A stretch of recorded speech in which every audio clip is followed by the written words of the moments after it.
Hi, everybody. Thanks for joining us for another episode of TechStrongWomen, where we feature amazing women doing amazing things in tech.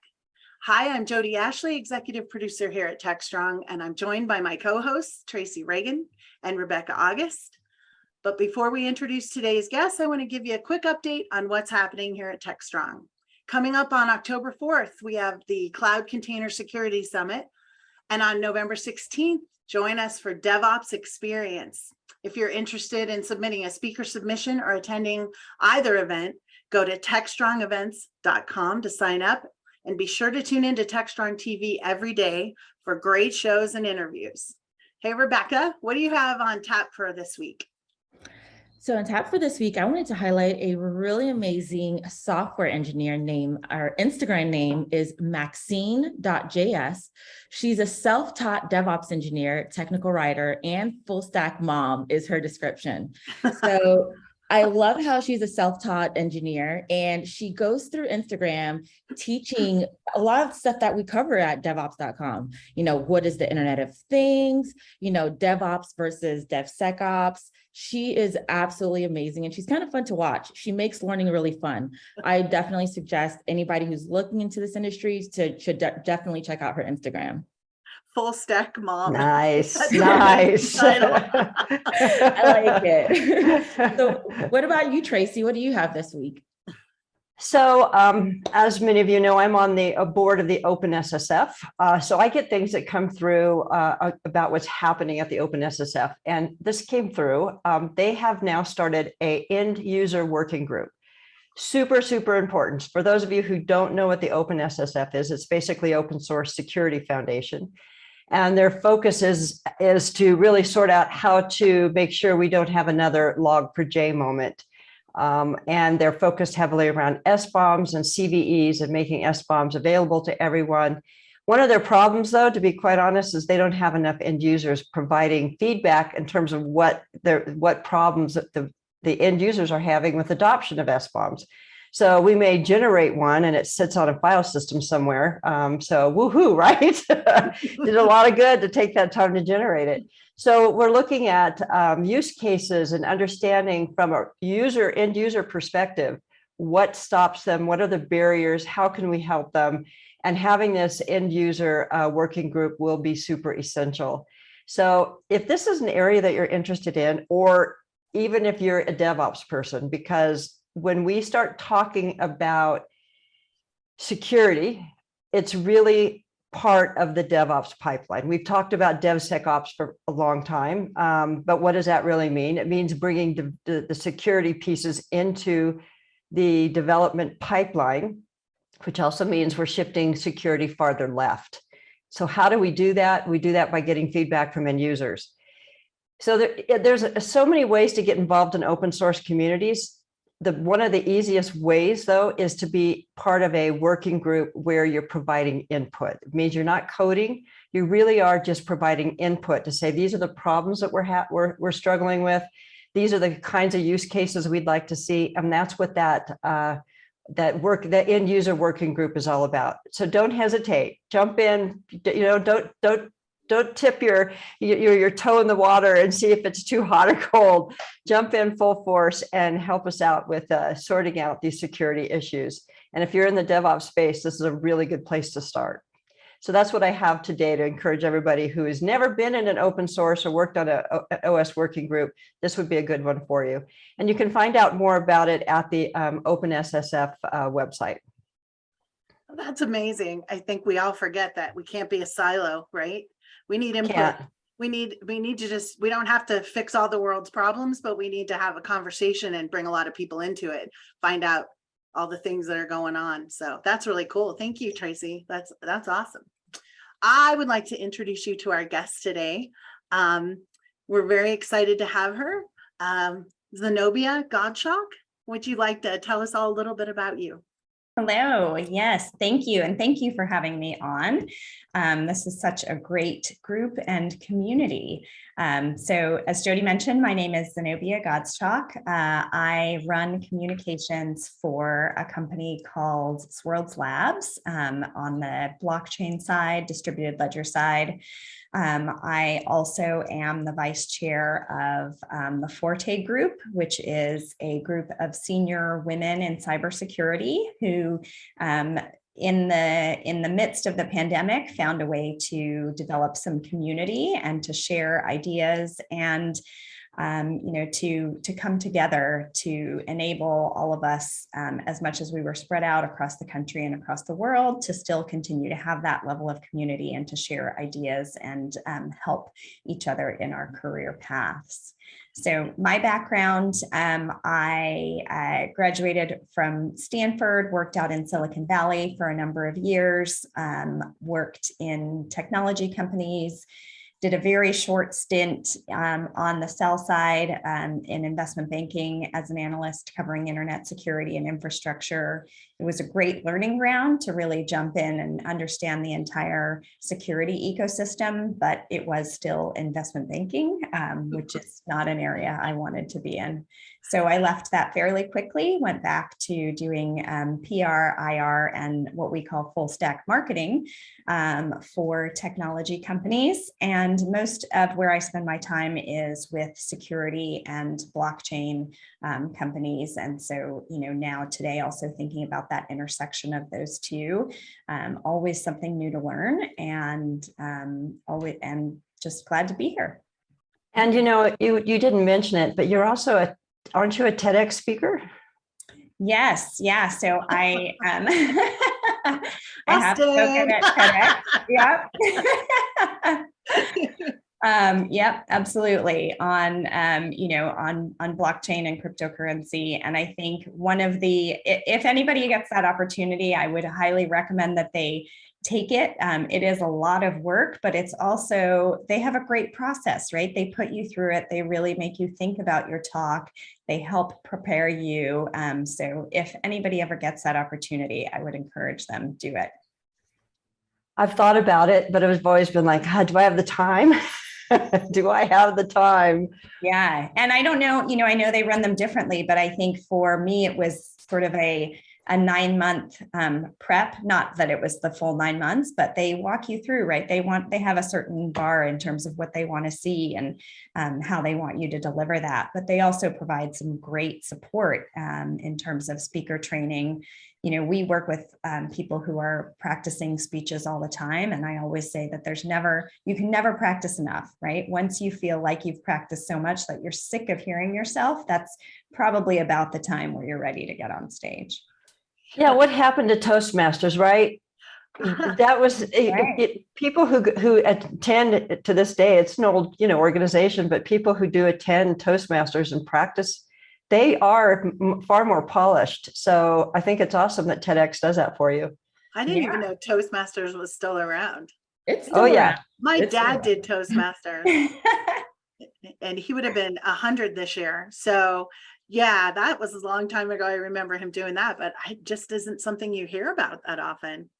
It's great that they take that time though to give you a whole new skill set, not just, hey, jump up here and do a talk, but that's right. Yeah, they want these ideas to be successfully communicated, right? So you can have a great idea, and if you're not able to share it with the world, then that's a sort of a singular great idea, right? But the ability to then share it and make that vision something that other people buy into, I think is really powerful. And it's powerful in everything we do in software in general. I know as a person who is, I've lived off of small companies since I was 27. I started doing consulting when I was 27 and then formed my first company in 95. Communication is essential. And communicating technical topics can be extremely difficult. Really bringing, you're in the blockchain space. Why don't you tell us about how are you bringing that blockchain story, especially security around blockchain? How do you bring that story forward? What is your thought process in pulling that information together? Sure. So I think, I always think about, well, you have to go deep before you can then pull back and have that, 10,000 foot view. But at the end of the day, there's a great model. This gentleman named Simon Sinek, if any of you are familiar with him, which is the start with why, right? People won't care about what you do until they care about why you do it.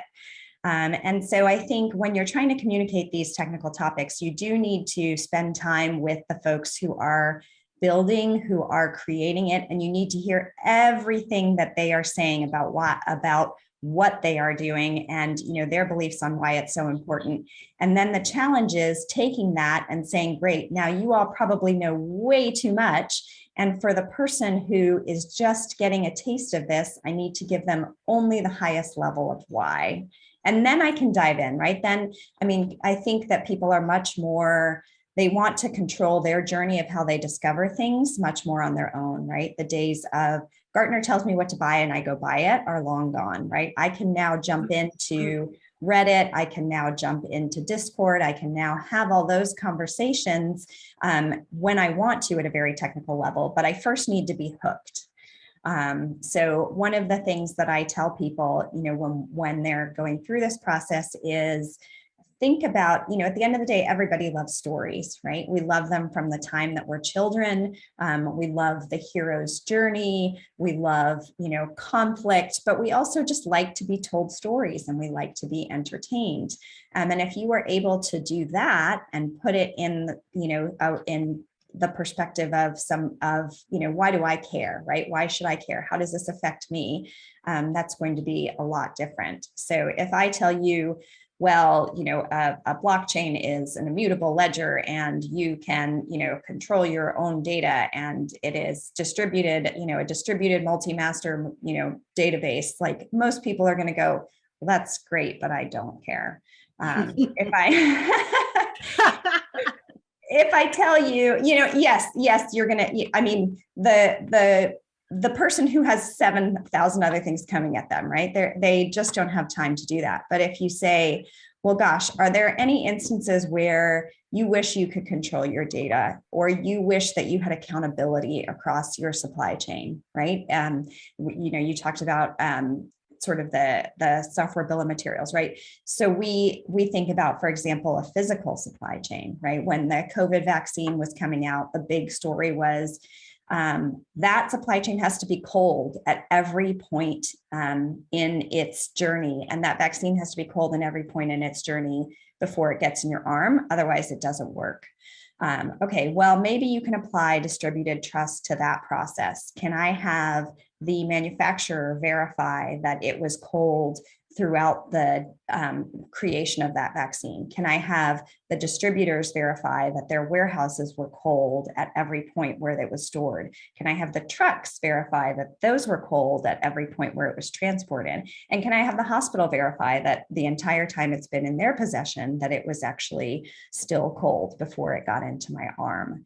And so those are all things where the hospital may say, well, great, but I don't want, the distributor owning that, or I don't want the manufacturer owning that, but I need that distributed trust.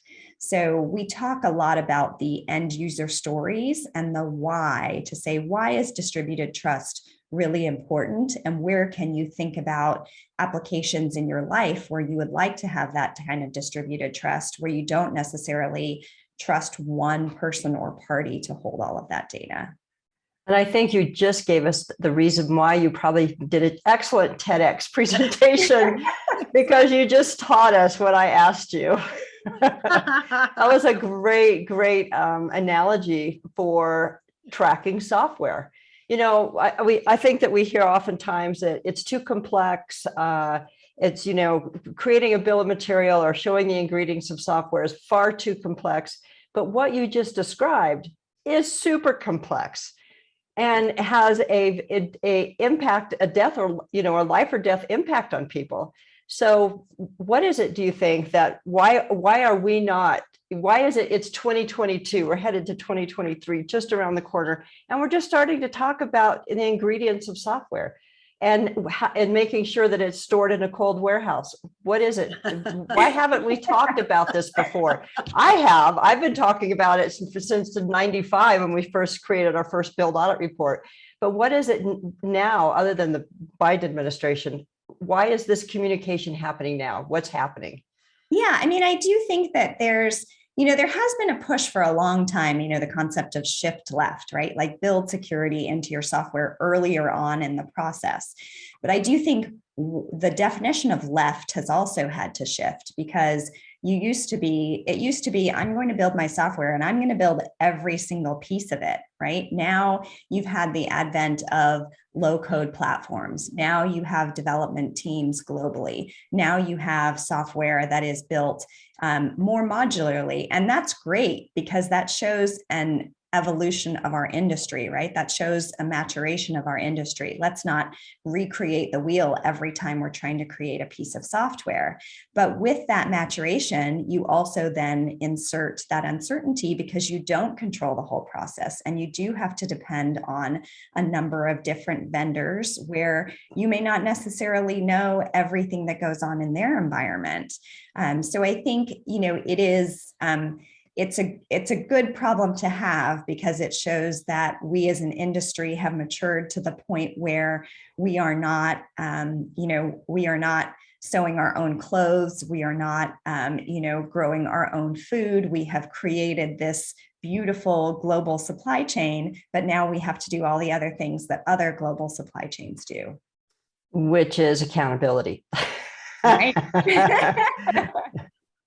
Well, and I think along what you were saying is we have all those supply chains, but I think a couple things that COVID has taught us, is a lot of people went back to trying to grow their own food, right, over the last 2 years. And then they realized, geez, there was a lot more to this, because I tried gardening and I'm on my 3rd year of kind of getting Same. Tomatoes, great. It's just not working. And it has given me a complete new appreciation of this whole process that goes into me getting food. And I think the same thing with having discussions, right? Zoom, although we're all really sick of it, has also created conversations that we can jump on in a way that I don't think we were doing. We all kind of thought we got to go somewhere and see someone in person and go to a meeting and get everybody in a conference room. And if we can't do that, it's not going to happen. And now it's like, what's our excuse, right? Just pull up a Zoom call and get 10 people on it and have a conversation. So I'm a cup half full kind of person. I always have to go through times that are rough. And I think a lot of it is my faith that teaches me what positive is coming out. And I always hear in these conversations, there's positive things that have been generated. People appreciate things a lot more, I think, after maybe not being able to get everything we wanted, right? As easily as going to the grocery store. I'm like, how can they not have watermelon? Stuff like that. I think this is the same thing, in the sense that we're all appreciating all these processes that go into all the things that we appreciate. And I think security is definitely, with all the Zoom calling and home security, people on their own PCs and not having networks that people are controlling internally. I think it's created a whole new world of awareness that a lot of us didn't have before. I'd agree with that. And those of us who had the awareness were going, boy, there is a 800-pound gorilla in the room and nobody's mentioning it. Nobody's mentioning it. Nobody's thinking about it. I think that's what's happening. Is it's a conversation that, as you guys mentioned, is that it's happening now. And it's one of those conversations that needs to happen very often, and needs to start in schools as young as elementary school students, to, college students, because when you think about it, they're going from Starbucks to home and jumping on different networks and coming home. And if you're working if you're working for a tech company and, you don't know what information is being shared, your child has just brought something home, it's only a disaster. It's downhill from there. Yes, there's viruses everywhere, right? Exactly. Yeah.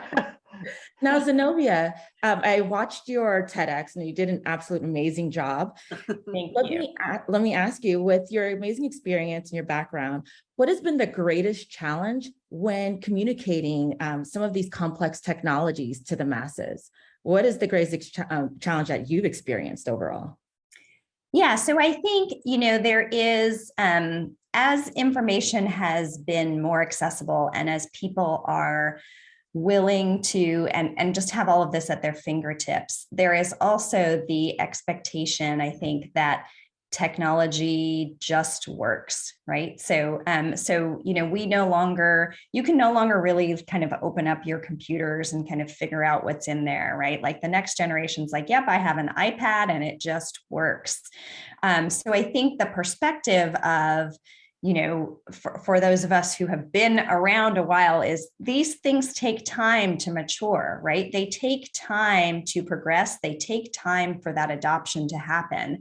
The sort of hype cycle of when technologies really get to be exciting, and then when they get adopted, is very different. And so I think making sure that people understand we're still so early in some of these things, right? That don't get discouraged because there are issues, because there are security issues, because there are, downtime issues. If you try to go back and remember the days before, fiber was ubiquitous, right? The internet, there were a ton of critics because people said, this thing is never going to work. Like, why would I use this? It's slow, it's horrible, it doesn't do anything I need.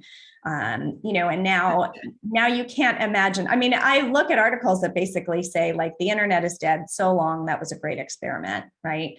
And I think Wow. I think being able to apply that same level of perspective to new technologies as they're coming out, right? So when you're in it day to day, it's almost like, with your children, right? The days are long, but the years are short. And so making sure people understand, look, just because there is an issue with this aspect of the technology today, or just because it doesn't work sort of how you have projected that it should work today, doesn't mean that vision won't come to fruition. But you have to have that patience to understand all of these things have to be, all of that innovation has to build on itself, right? If we gave up on mobile devices the first time we did it, I mean, you guys remember the Palm Pilot, the Zune, all of those, yeah, there was sort of a more of a tolerance and patience for technologies maturing when I think we didn't have, the attention span of tiny rodents, right? Today you have generations that say, great, like my interest in entertainment is 30-second clips. I'm not going to watch a 30-minute sitcom. So for them, it's great to have that level of impatience in some ways because it does drive the technology forward. But I think it's also important to be able to communicate and convey that these things are working. They may not be working as well as we'd like in utopia, but they will get there. So just to play devil's advocate, I had a conversation with one of our youths, one of our interns, and we were talking about, how we communicate our stuff that we have on TechStrong. How do we get it out to the masses? And he was convinced that everybody used Snapchat, and that in 5 years, Snapchat was going to be the thing. And he was saying that today. And I was just chuckling because I'm like, at what point do we realize some of those things? How long do we go before we realize we have to let go and move on? I mean, there's a whole nother, because to me, Snapchat, really, I have 20 somethings and they don't use Snapchat. So the thought for me of 5 years down the road, this being the latest, greatest all of a sudden, and we look at where we are. He's in a generation that they do use it. That's how they communicate. So at what point do we realize, okay, we've pounded our head against the wall long enough, maybe we should try something else? And that's part of the challenges of technology, is the speed at which we're changing. Exactly. I used to tell people in the build space and in the DevOps space, we used to have the luxury of time to sort out our pipeline and our brittle scripts, because it wasn't going to be for 2 weeks before this was rolling out. But now we're rolling out things in a microservices world. The idea is to roll them out all day long, right? So that time is being compressed. While we used to have that luxury of time, we don't have that anymore. And when we're rolling out changes on a regular basis, new technology is hitting the internet, hitting clusters, hitting the desktops and the phones of end users all the time. So this pace has really changed a lot about how we interact with the world. And now we as customers demand things to be fixed immediately. We don't want to wait for anything. Instant gratification. Yeah. You know, to mimic that, I know Zenobia hit a point on that, kind of like saying that, we just can't wait anymore. When we think about it, I know when I grew up, we still had the telephones that were in the walls. Well, by the time by the time I came around, by the time my son came around, he was automatically just FaceTiming me, it was FaceTime. So I remember when I was in high school, I would have to call, leave a message, wait for somebody to call me back. There's no such thing anymore. You FaceTime somebody, they answer, or instant message. So I think there's no patience anywhere across the board. I'm so guilty. I'll have 50 or 60 messages when I go to check my phone. It's like, why didn't you just text me? I don't even leave messages. My kids know that if I call, and most of my friends do, if I call them and they don't answer, I just hang up. They see that I have a missed call and they call me back. Exactly. Because who wants to listen to a message? Not me. They say, hey, I'm sorry I missed you. Can you call me back? Right. It's like, missed call. I called you. Give me a call. Well, and I think, Jodi, you brought up a good point about I think we try to also think about the message versus the medium.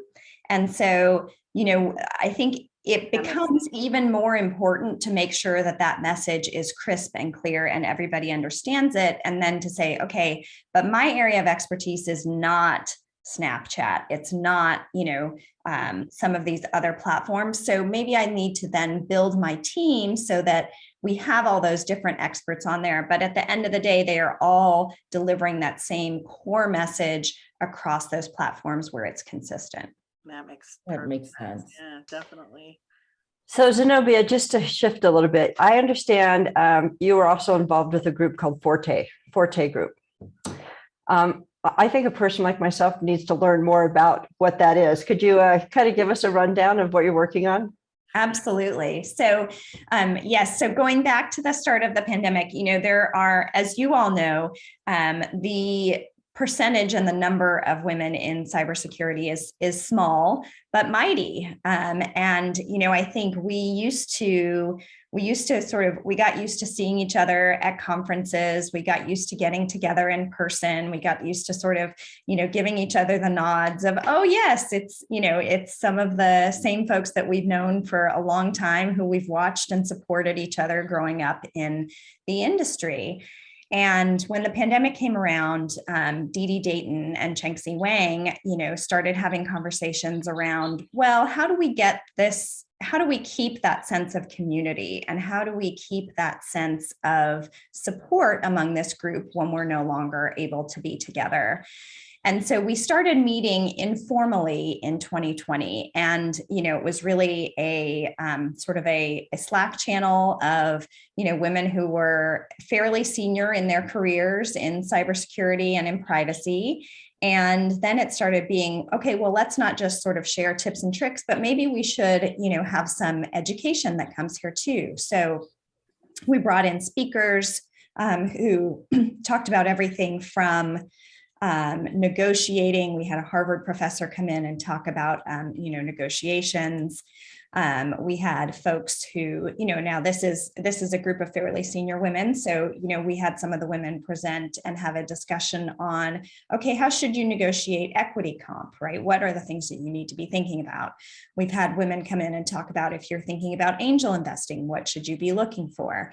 And then also much more technical topics. So, SBOM being one of them, managing, ransomware risks and cryptocurrency risks being one of them, all topics that are really important in our careers, that also, potentially have some sensitivity. And so we're having a trusted group of other women where you can say, great, this is Chatham House rules, and, nothing gets shared, with attribution beyond this group, has just, I think, been a really valuable resource. But of course, if you are, you all know some of these women, none of them are content to sit on their laurels and say, great, that's wonderful. And we've done this and now, solved. So last year we started talking about, okay, well, how can we, and we actually had some inquiries from people who said, great, this seems like a great group. I'd love to participate in terms of making donations, or I'd love to participate in terms of somehow otherwise sponsoring the group. Internally, we were also talking about how do we scale, how can we potentially put in place some more infrastructure? So it has been and continues to be all volunteer, but how do we, get in place some of those resources?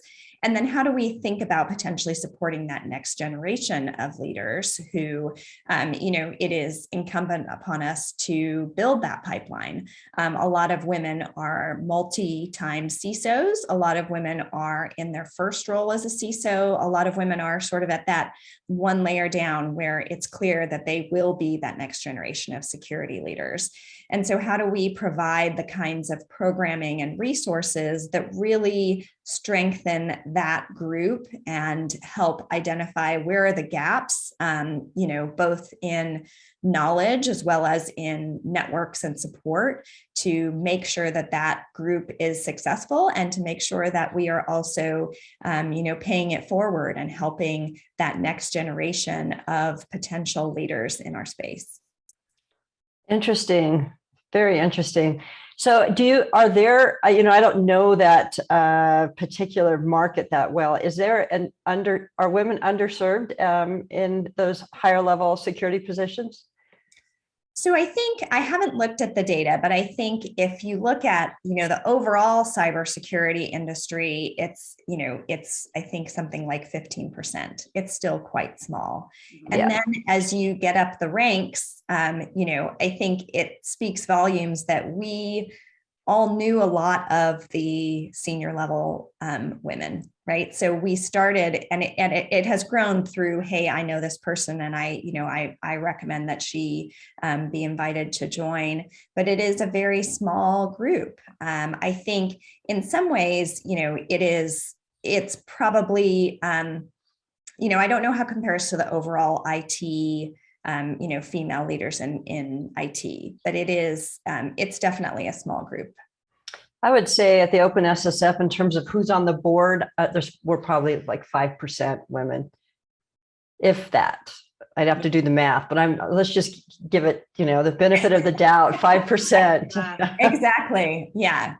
Well, I spend my time hunting up folks to be on panels and participate on TechStrong. And one of our shows is called CISO Talk. So we're always looking for C-level. And as someone who does that a lot, I'm just going to put it out there. I could have a panel every day. I have 5 white dudes, but we don't do that at TechStrong.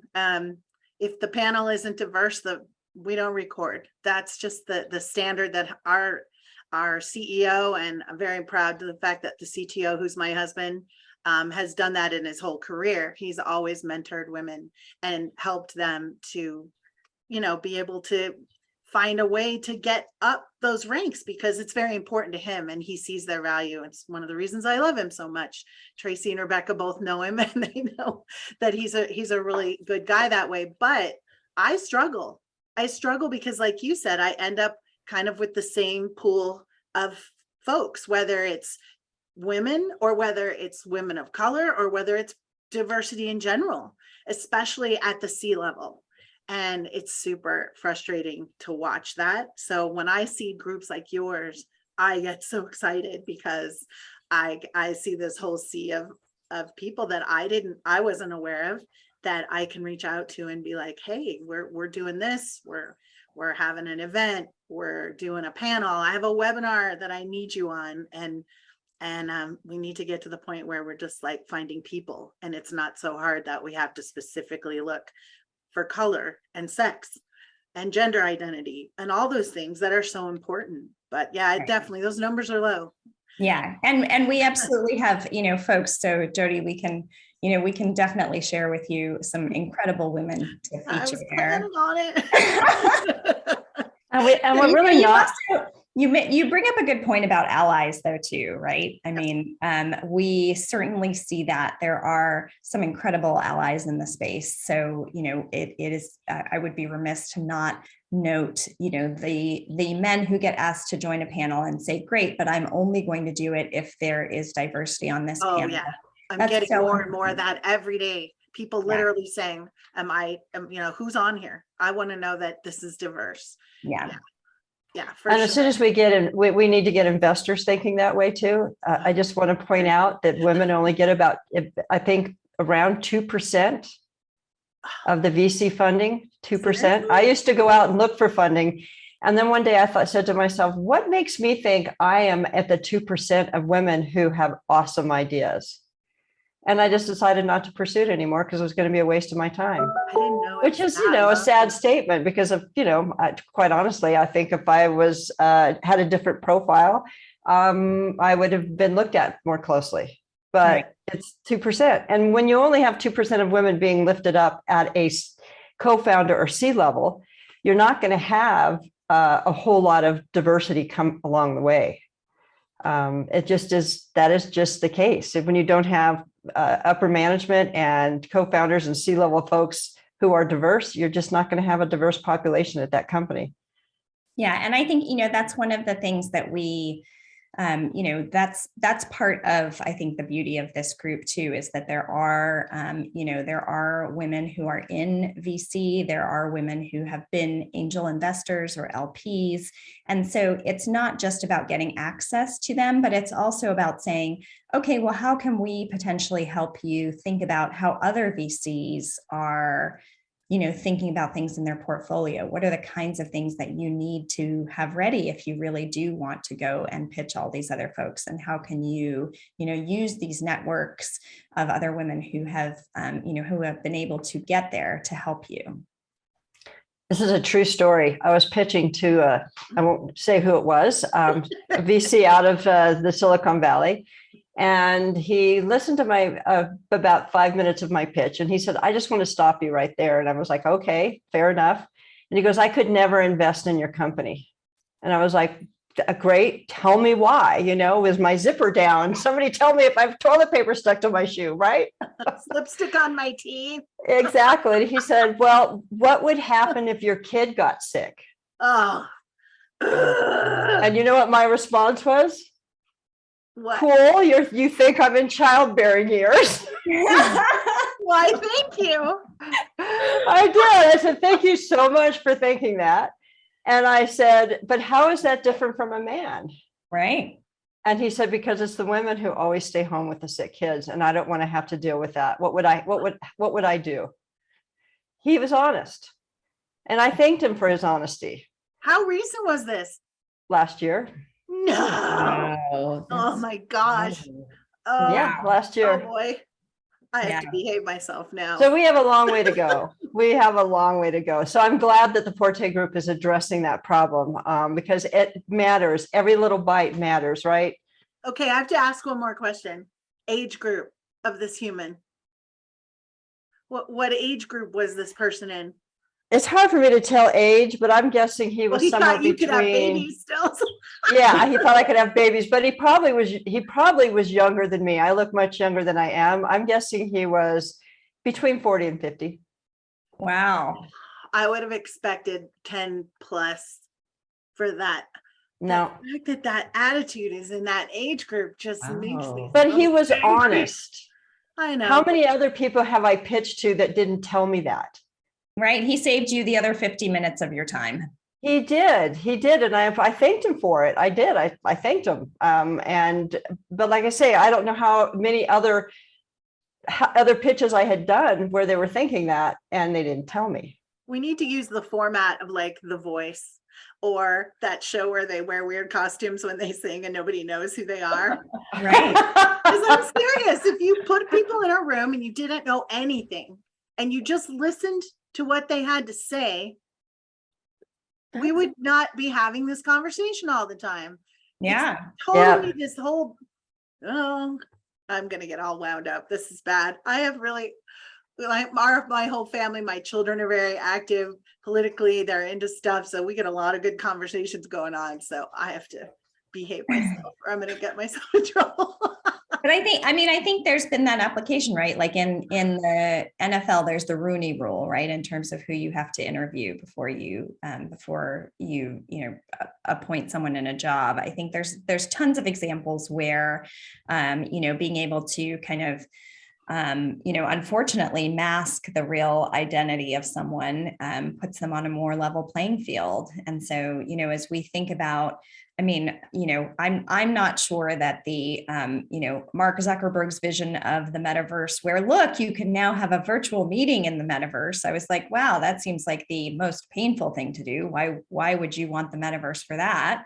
But if you could think about, potentially your identity in the metaverse, right? And if you had a pitch competition where everybody looked the same and everybody, when they were presenting had the same, avatar, the same environment. Exactly. And then you're really allowed to be judged on the merit of your ideas. Maybe that's a more interesting. I love that. The avatar, everybody's avatar is the same. Yeah, I was talking to a CEO about this for a fairly large company about how they do this, how they do hiring to try to encourage more women. And the person responded by saying, when we distribute resumes, we take the name off. And my point back was that doesn't work. Mm-mm. Because we have to now start saying, give me binders full of women and binders full of diverse people so we can hire from that. Discrimination got us into this mess. Discrimination will get us out of the mess. So the culture has to start shifting to say, it's okay to say, I'm going to look at these resumes from this pile of diversity. And we have another pile here that has really skilled people, but we need to look through this specifically. So, discrimination can go both ways, right? Right. Let's discriminate to bring some diversity into corporate America. And just taking a name off a resume just isn't going to work, because there's so many more men than women in that particular, in our industry, it's ridiculous how many more men there are than women. Well, and I think you can read a resume without a name and probably tell a lot about the person, because women speak in a different tone than men a lot of times, right? The way we describe ourselves, the way we describe what we do, it's very different. So I think if you gave me a stack of 10 nameless resumes, I think I could probably identify at least 50% of them by whether they were male or female, maybe higher. Especially if what they're interested in, right? Exactly. They have their interests. It's too generic. Well, I hate to tell you guys this, but we only have a few more minutes left. Zenobia, tell us what the Forte groups got going on coming up that people can look for or jump in and check out. Sure. So yeah, we have now finalized the process. We are officially a nonprofit. So, if anybody would like to contribute or your companies would like to support it, we would love that. You can visit the Forte group, forte-group.com website. We will also be thinking about ways that we can expand that membership, as I talked about, and those opportunities, so that we are engaging not just, the women who have already sort of fought their way to the senior level, but how do we make that easier for that next generation? I think there is not for many groups, there's the belief of, well, I suffered, so, you should suffer too, right? We're not the Navy SEALs. We're not going through camp. Like, we've said, okay, great, we've suffered, so let's make it better for those who come after us, and let's figure out how we utilize those same kinds of networking opportunities that have benefited the majority in the past. Like I say, small but mighty. Let's figure out how we use those to our advantage going forward. And how do we think about, how do we cultivate that and make sure that, the people who are, Jodi, to your point, not even reviewing the resumes, but also writing the job descriptions are writing them with diversity in mind. And they are writing them so that they, value those kinds of things. We went to Israel a few years ago, and our tour guide said, so in Israel, all the checkpoints are manned. They're manned by the military, right? And you drive through and you roll down the window and you answer a few questions to typically the woman holding the, AK-14 or whatever it is at the checkpoint.